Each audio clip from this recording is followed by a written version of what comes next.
Hi guys, Shannon here from A Little Adrift.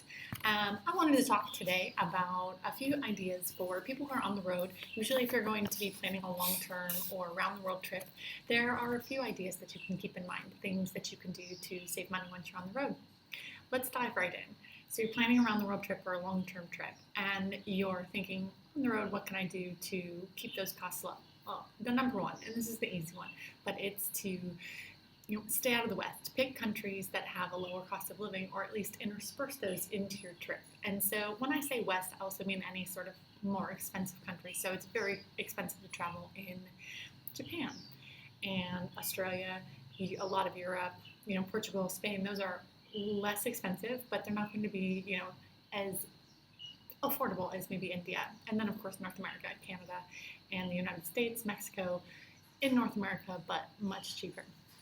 So the number two idea is once you've sort of picked a good mix of countries that you're going to be visiting, with a mix of the West and the more developed and interesting places, you're going to want to pick a direction. And so this idea really got a lot of traction with round the world tickets. So the reason why that's a rule of booking a round the world ticket is because it costs a lot to go backwards and then forward.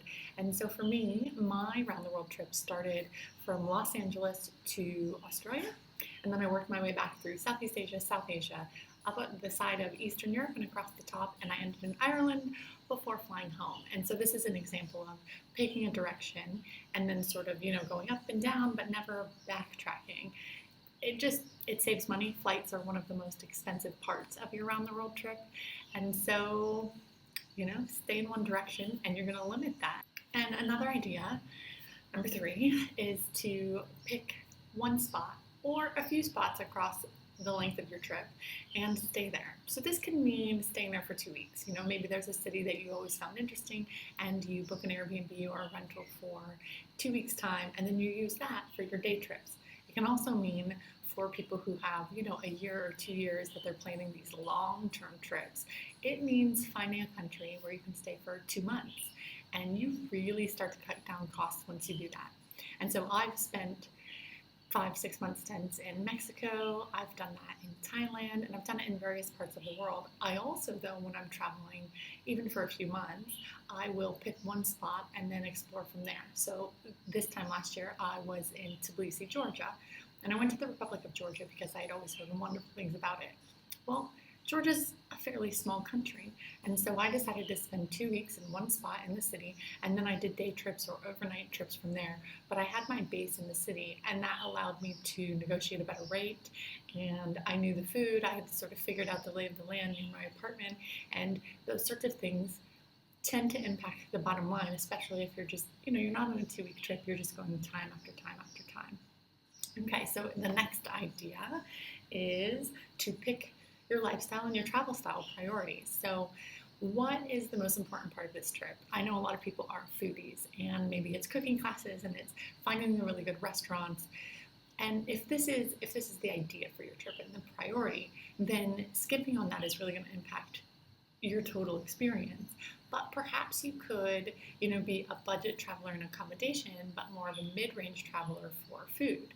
And in that way, when you're sort of anticipating how much it's going to cost on the road, you have to mix and match. So you're going to have much lower accommodation costs than a mid-range traveler, but you're going to be a budget backpacker, but your food cost is going to be much higher. And so in that way, when you're sort of thinking about how to budget for your trip, but also when you're on the road, think of it as a trade-off. And if you don't have to think of it as a trade-off, well, then you're probably not watching this because you don't need to save money. But I like to think of experiences as something that's going to impact my life that I really enjoy, or versus something that someone else might really enjoy and I feel obligated to maybe like. So I dive, and that's a huge expense. And I've been diving all over the world. That doesn't interest a lot of people, and so they may rather spend that on art museums or seeing shows all over the world, or something of that nature. And these are sort of the main ideas of how to keep a travel budget once you're on the road, once you're traveling. These are like the overarching principles of staying sort of affordably on the road. There are a few other things that you can do. One of the things I talked about was staying out of the West, but let's talk about expanding that and saying stay out of a region of the world that you might come back for later. So, on my around the world route, you might have noticed I did not go to Central America or South America, and part of that was strategically I wanted to keep my plane tickets in line, but also I knew that Central America for me as an American was very easy to come back to later. And so I did. I ended up going the year after my round the world trip. So I have been to Central America. Some of the really quick ideas is look into travel hacking. Flights are the biggest expense for a lot of travelers, and so you're going to want to research that. Look at the credit card, see if this is, travel hacking is something that you even want to do. But these can help with not only flights, but also hotel stays and rental cars, things like that. So travel hackers have a lot of tricks up their sleeve, and they save more money than I do. I'm not a travel hacker, and so I don't know a lot about it, but there are links and resources that I point to in the blog post below. Then there's two more things.